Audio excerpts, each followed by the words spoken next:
ये टेस्ट आपके लिए है और ऑब्जेक्टिव क्वेश्चन से ही है। टेस्ट एग्ज़ाम मान लीजिए 2023 का आपका एग्ज़ाम है और आपको उसका आंसर देना है। तो सवाल है, निम्नलिखित में कौन सी सबसे छोटी प्राकृतिक संख्या है? तो सबसे छोटी प्राकृतिक संख्या कौन होगा? इसमें जो ऑप्शन है उन ऑप्शन में से टिक मारना है। ठीक है, तो आपके पास ऑप्शन है 0, -1, 1 और 2। तो आप निश्चित तौर से इसको आप टिक करेंगे। अगर आपको पता है तो निश्चित तौर से आप टिक कर दिए होंगे, अगर नहीं पता है तो यहाँ देख लीजिए। देखिए, सबसे छोटी प्राकृतिक संख्या जो है वह 1 है। 1 से छोटी कोई भी प्राकृतिक संख्या नहीं है। ठीक है, दूसरा सवाल है कि निम्नलिखित में कौन सी परिमेय संख्या है? निम्नलिखित में कौन सी परिमेय संख्या है? आपके पास ऑप्शन में है √25, √5, 1/√2 और √3 प्लस √3। तो आपको इसमें बताना है कि कौन सी परिमेय संख्या है। तो परिमेय संख्या की बात करेंगे तो आपको पता चल गया होगा। आपने मेरे चैनल पे आप कब से हैं और मेरा वीडियो देख रहे हैं तो निश्चित तौर से इसे समझ गए होंगे और टिक भी कर दिए होंगे। अगर नहीं किए हैं फिर भी तो आपको यहाँ पर देखना होगा कि परिमेय संख्या जो रूट में नहीं रहता है। ठीक है, तो यहाँ पर हमारा जो है ये रूट में नहीं है। ये 25 करेंगे तो 5 बाहर आ जाएगा। तो इस तरह से ए नंबर का आंसर। यहाँ पर हमारा सवाल है कि निम्नलिखित में कौन सी अपरिमेय संख्या है? अपरिमेय संख्या वैसी संख्या होती है जिसे हम p/q के रूप में व्यक्त नहीं कर सकते हैं। तो यहाँ पर मेरा जो आंसर है वह सी नंबर का है, क्योंकि हम इसे p/q के रूप में ही देखते हैं कि यह p/q के रूप में आता है इसका आंसर। और ये इसको हल करने के बाद तो सी रहेगा, बाकी बात जो है सभी क्या है, परिमेय संख्या है। तो सी एक ऐसी संख्या है, सी में 9/√9/27 जो कि अपरिमेय संख्या है।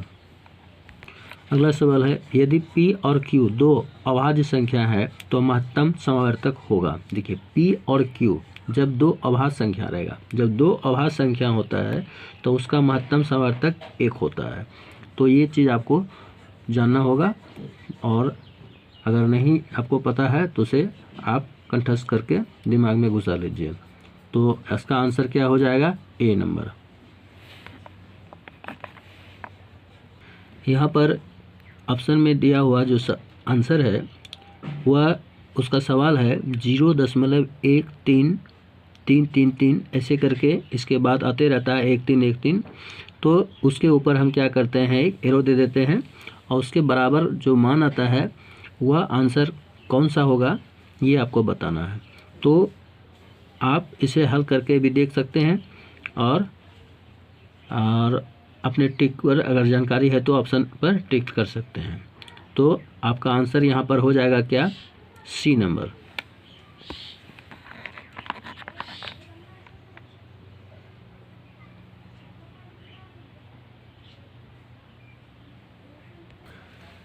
सवाल कहता है कि 18 तथा 72 का महत्तम समावर्तक क्या होगा। देखिए, महत्तम समावर्तक बहुत ही सरल है और इसमें हम क्या करेंगे, जो छोटी संख्या है और बड़ी संख्या है, तो बड़ी संख्या में हमें छोटी संख्या से क्या करना है, भाग करना है। अगर पूर्ण रूप से कट गया तो वह जिससे कट जाता है वही क्या आता है, महत्तम समावर्तक। तो यहाँ पर 18 और 72 के बीच में जो महत्तम समावर्तक पूछा है तो वह है 18, क्योंकि 18 से मेरा 72 कट रहा है पूर्ण रूप से। तो इस तरह से मेरा आंसर ए हो जाएगा। यहाँ पर सवाल है √12 का परिमेयकरण गुणांक है। तो परिमेयकरण गुणांक जो है वह ऑप्शन में जो दिया हुआ है 4 ऑप्शन, इनमें से कौन होगा। देखिए, 12 को अंदर खंड करके आप उसका जो है कि वर्ग के अंदर जो अंदर में रहेगा वही क्या है, उसका गुणांक हो जाएगा। ठीक है, तो इसको आप खंड कीजिएगा 12 को, तो 2 बाहर हो जाएगा लेकिन अंदर में क्या है, √3 रह जाएगा। ठीक है, तो इस तरह से यह क्या है, उसका गुणांक हो जाता है। तो इसे हम क्या कहेंगे, इसका इस सवाल का आंसर ए होगा। एक सवाल इसमें थोड़ा सा आप मिस कर सकते हैं। इस सवाल में मिस क्या कर सकते हैं, देखिए यहाँ पर 2√3 दिया हुआ है। ये 2√3 जो है √12 का हल है। ठीक है, लेकिन यहाँ पूछ रहा क्या है, गुणांक पूछ रहा है, इसीलिए √3 ही आंसर सही होगा। अगला सवाल कहता है यदि p एक धनात्मक पूर्णांक है तो धनात्मक सम पूर्णांक का रूप होगा। देखिए, जब कोई भी धनात्मक पूर्णांक रहेगा तो उसका धनात्मक सम पूर्णांक क्या होता है। सम मतलब उसका ऐसा संख्या जो वह सम हो। तो सम यहाँ पर देखिए, ये विषम हो गया, ये भी विषम हो गया, ये विषम और ये भी विषम हो गया, ये सम हो जाता है। तो आंसर इस तरह से मेरा क्या हुआ, ए नंबर का। यहाँ पर सवाल कह रहा है कि निम्नलिखित में किसका दशमलव प्रसार शांत है। देखिए, दशमलव प्रसार शांत कहने का मतलब है कि अगर हम नीचे वाले से भाग करेंगे उसको, तो भाग करने का एक ऐसा क्रम आएगा जहाँ स्टॉप हो जाएगा, वह पूर्ण रूप से कट जाएगा, उससे आगे वह नहीं बढ़ेगा। यह फिर अशांत क्या होगा कि वैसा चीज़ होगा कि हम भाग देते रहते हैं, एक निश्चित क्रम आता है, फिर वही क्रम दोहराते रहता है, तो इस तरह से हम उसे अशांत कहेंगे। लेकिन यहाँ शांत पूछा है, तो इस तरह से हम जो देखेंगे ऑप्शन नंबर डी को देखें तो यह हमें दिखाई पड़ रहा है कि शांत है। इसका प्रसार, दशमलव प्रसार क्या है, शांत है, एक निश्चित तौर से ये कट रहा है। तो इसका आंसर क्या हो गया, डी नंबर। यहाँ पर इस सवाल कह रहा है, इस सवाल में क्या कह रहा है कि निम्नलिखित में किसका दशमलव प्रसार अशांत है। देखिए, शांत मैंने आगे बताया, अब अशांत है। तो अशांत क्या हुआ कि हम बताए हैं उस वीडियो में कि कोई भी संख्या एक निश्चित संख्या पे कटने के बाद भी जब क्रम वही शेष बचता है और एक क्रम क्या है फिर वही क्रम फिर दोहराता है, तो उसे हम क्या कहते हैं, अशांत कहते हैं।